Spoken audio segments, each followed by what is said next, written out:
पालिका निवडणुकीसंदर्भात बैठक सत्र सुरू आहे। गडकरींच्या निवासस्थानी मुख्यमंत्री फडणवीसांची बैठक आहे। भाजप नेत्यांच्या उपस्थितीत रात्री उशिरापर्यंत ही बैठक झाली आहे। उमेदवारी अर्ज दाखल करण्यासाठी 2 दिवस शिल्लक असताना ही बैठक झाली आहे। जागा वाटप फॉर्म्युला संदर्भात या बैठकीत चर्चा झाल्याची माहिती आहे।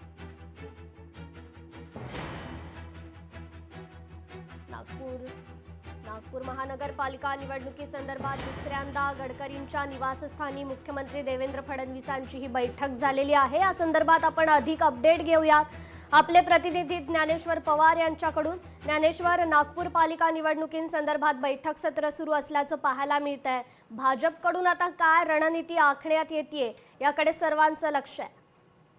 अगदीच आपण बघायला गेलं तर नागपूरमध्ये केंद्रीय मंत्री नितीन गडकरी यांच्या घरी मुख्यमंत्र्यांची दुसऱ्यांदा ही बैठक जी आहे ती रात्री उशिरापर्यंत पार पडली। एकंदरीत या बैठकीमध्ये महसूल मंत्री चंद्रशेखर बावनकुळेसह स्थानिक शहराध्यक्ष आणि आमदार या सर्वांची जी आहे ती यामध्ये उपस्थिती होती। एकंदरीतच आता आज आणि उद्याचे 2 दिवस जे आहे ते उमेदवारी अर्ज दाखल करण्यासाठी शिल्लक राहिलेले आहे। त्यामुळे जागा वाटपाचा जो काही फॉर्म्युला आहे सोबतच शिवसेनेसोबत केली गेलेली आघाडी, त्यामुळे शिवसेनेला किती जागा सोडायच्या संदर्भात एकूणच जे आहे ते बैठकीमध्ये मंथन झाल्याची जी आहे ती चर्चा आहे। आणि सोबतच काही काँग्रेसच्या प्रमुख पदाधिकाऱ्यांचा रात्री या ठिकाणी नितीन गडकरी यांच्या निवासस्थानी जे आहे ते पक्ष प्रवेश देखील या ठिकाणी केला गेलेला आहे। त्यामुळे नक्कीच एकंदरीत महानगरपालिका निवडणुकी संदर्भामध्ये खलबत जी आहे ते बैठकीमध्ये पार पडली। जवळपास 3 ते 3.5 तास जी आहे ती बैठक पार पडलेली आहे आणि नागपूरमधील 151 जागापैकी जे आहे ते जवळपास 125च्या जवळपास जागा जी आहे ते स्वतः भाजप लढवणार असल्याची माहिती आहे। आणि मित्र पक्षांना किती सोडायचे